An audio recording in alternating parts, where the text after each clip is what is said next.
Hello दोस्तों, नमस्कार दोस्तों। आज की वीडियो में हमारे पास है 2021-22 का हाफ ईयरली का क्लास 11th का हिंदी का पेपर।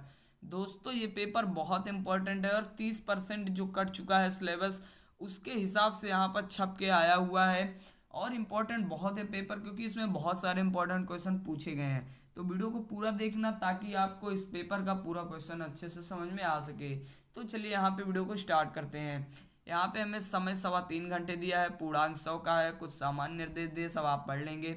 उसके बाद सीधे क्वेश्चन पे चलते हैं। हमें पहले कुछ 10 ऑप्शनल क्वेश्चन दिए हैं जिनमें हमें रचनाएं पूछिए। पहला क्वेश्चन है, निम्नलिखित में से द्विवेदी युग के लेखक हैं, तो इसका सही ऑप्शन होना चाहिए चंद्र शर्मा गुलेरी। फिर अगला यहाँ पर है, मेरी असफलताएं रचना है, तो मेरी असफलताएं किसकी रचना है, यहाँ पर हमें ये देखना है। तो यहाँ पर किस किस युग की रचना है, तो शुक्लोत्तर युग की यहाँ पर मेरी असफलताएं रचना है।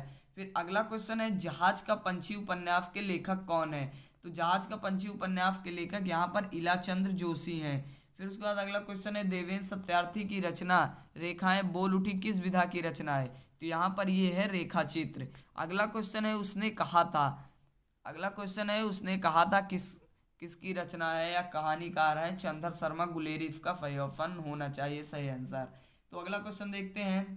तो यहाँ पर अगला क्वेश्चन है, आदिकाल को वीर गाथा काल किसने नाम दिया, तो यहाँ पर इसका सही ऑप्शन होना चाहिए रामचंद्र शुक्ल। फिर अगला है, निम्नलिखित में से ज्ञानाश्रयी शाखा के कवि नहीं है, तो आप यहाँ पर मेरे हिसाब से यहाँ पर होनी चाहिए सुंदरदास। ज्ञानाश्रयी शाखा का कवि ये नहीं है। फिर पल्लव रचना के रचनाकार कौन है, यहाँ पर सुमित्रा नंदन पंत होनी चाहिए। फिर अगला है, छायावाद की लघु त्रयी में सम्मिलित कवि नहीं है, डॉक्टर राम कुमार वर्मा। फिर है, दूसरा तार सप्तक प्रकाशन हुआ, यहाँ पर आंसर होना चाहिए 1953। तो इस प्रकार हमने 10 ऑप्शनल क्वेश्चन सॉल्व किए विद आंसर। अब हम सीधे देखते हैं अगले क्वेश्चन की तरफ। यहाँ पर हमें एक पैराग्राफ दिया, पैराग्राफ आप पढ़ लीजिए, स्क्रीनशॉट ले लीजिए। फिर यहाँ पर इसमें हमें कुछ क्वेश्चन पूछे हैं, क्वेश्चन का आंसर हमें लिख देना है। 10 नंबर का टोटल है, या अथवा में भी हमें दिया हुआ है, थोड़ा यहाँ पर है और थोड़ा आगे है। तो आगे वाला यहाँ पर देख लेते हैं।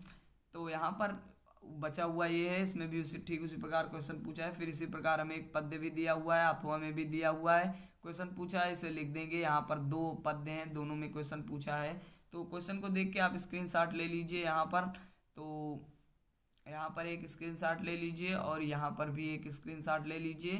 तो अब अगला क्वेश्चन देखते हैं। अगला क्वेश्चन यहाँ पर क्या है, तो अगला क्वेश्चन यहाँ पर हमें 5वां क्वेश्चन है, निम्नलिखित में से किसी एक लेखक का साहित्यिक परिचय देते उनकी रचनाओं का उल्लेख कीजिए। तो हमें 3 दिए हैं, इनमें से किसी एक का जीवन परिचय और रचनाएं लिखनी है, साहित्यिक परिचय और रचनाएं लिखनी है। फिर यहाँ पर हमें दिया हुआ है, फिर 3 लेखक हैं, यानी एक गद्य के हैं, ये पद्य के हैं, फिर एक लिखना है, लिख देंगे। फिर अगला है, बलिदान कहानी का सारांश लिखना है, अथवा आकाशदीप कहानी के उद्देश्य का स्पष्ट करना है। 5 नंबर का क्वेश्चन है, आसानी से कर लेंगे। फिर यहाँ पर इस कहानी को हमें सिर्फ 80 शब्दों में ही लिखना होगा। फिर अगला है, अपने स्वपठित खंड काव्य के आधार पर अपने कथावस्तु का अपने शब्दों में उल्लेख कीजिए।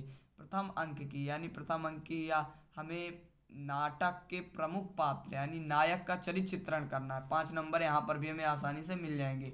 अगला फिर हमें एक संस्कृत का दिया हुआ है, अथवा में भी हमें यहाँ पर 2 दिए हुए हैं, तो चाहिए कर लें, चाहिए संदर्भ लिखना है। और 5 नंबर हमें मिलेगा हिंदी अनुवाद पे, 2 नंबर संदर्भ पे, यानी 7 नंबर।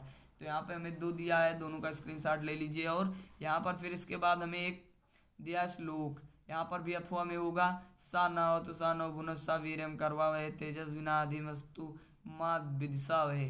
तो यहाँ पर 2 नंबर संदर्भ पे, 5 नंबर हिंदी अनुवाद पे। फिर अगला क्वेश्चन यहाँ पर है, अथवा में वही दिया हुआ है, इसको भी कर लेंगे जो आए।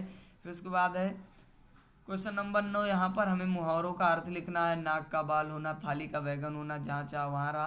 तो हमें सिर्फ एक का लिखना है और वाक्य प्रयोग कर देना है। फिर अगला यहाँ पर है, निम्नलिखित में से सही संदर्भ संधि का चयन करना है। तो अंतरात्मा का यहाँ पर सही संधि विच्छेद होना चाहिए, अंतःधन आत्मा। और अगला क्वेश्चन है, विष्णु विष्णुवे का सही संधि विच्छेद है, तो यहाँ पर मेरे हिसाब से विष्णु धन ये होना चाहिए। फिर अगला है, देवालय का सही संधि विच्छेद देवधन आलया होना चाहिए। फिर अगला है, यहाँ पर निम्नलिखित में हमें विभक्ति का सही चयन करना है। आत्मना, तो आत्मना यहाँ पर तृतीया बहुवचन, तृतीया एक वचन है और यहाँ पर नामस, नामस सप्तमी बहुवचन है।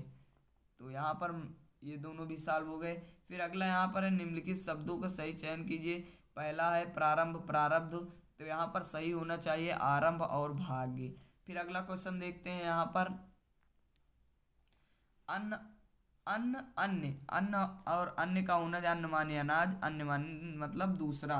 फिर यहाँ पर हमें दो अर्थ लिखना है, तो किसी एक का लिख सकते हैं। रस मतलब जूस या किसी फल का रस, और रस मतलब आनंद। भुजंग मतलब सर्प या हाथ का कोई अंग। दो मैंने बता दिए, दो लिखना भी था, 2 नंबर मिल जाएगा। फिर यहाँ पर हमें वाक्य को शुद्ध करना है, ये कर लेंगे। तो यहाँ पर फिर उसके बाद यहाँ वाक्य शुद्ध करना है यहाँ पर, और एक शब्द लिखना है, किन्हीं 2 शब्दों के लिए। तो यहाँ पर धरती और आकाश के बीच का स्थान यहाँ पर हो जाएगा अंतरिक्ष। फिर उसके बाद यहाँ पर ये हमें शुद्ध करना है। फिर उसके बाद श्रृंगार रस, वीर रस, या अथवा में अनुप्रास, उपमा या दोहा, कुंडली, ये सब दिया हुआ है, सब लिख लेंगे। फिर यहाँ पर हमें दो पत्र पूछा। लिपिक पद के लिए विद्यालय हेतु प्रबंधक को पत्र, अपने नाव, अपने नगर गांव की स्वच्छता हेतु संबंधित अधिकारी को पत्र लिखना है। फिर उसके बाद अगला हमें निबंध लिखना है। 5 टॉपिक हमें दिया हुआ है। तो दोस्तों यहाँ पर हमने ये पेपर पूरा देख लिया, और इस यहाँ पर हमारा क्वेश्चन का एंड होता है। तो दोस्तों ये पेपर आपको कैसा लगा कमेंट बॉक्स में जरूर बताना, और वीडियो अच्छा लगा तो वीडियो को लाइक कर देना, चैनल को भी सब्सक्राइब कर देना, क्योंकि ऐसी इंटरेस्टिंग नई वीडियो, पेपर की वीडियो आपको इस चैनल पे पर डे मिलती रहेंगी। तो दोस्तों मिलते हैं अगले नए वीडियो में अगले नए पेपर के साथ। तब तक के लिए बाय बाय, टेक केयर।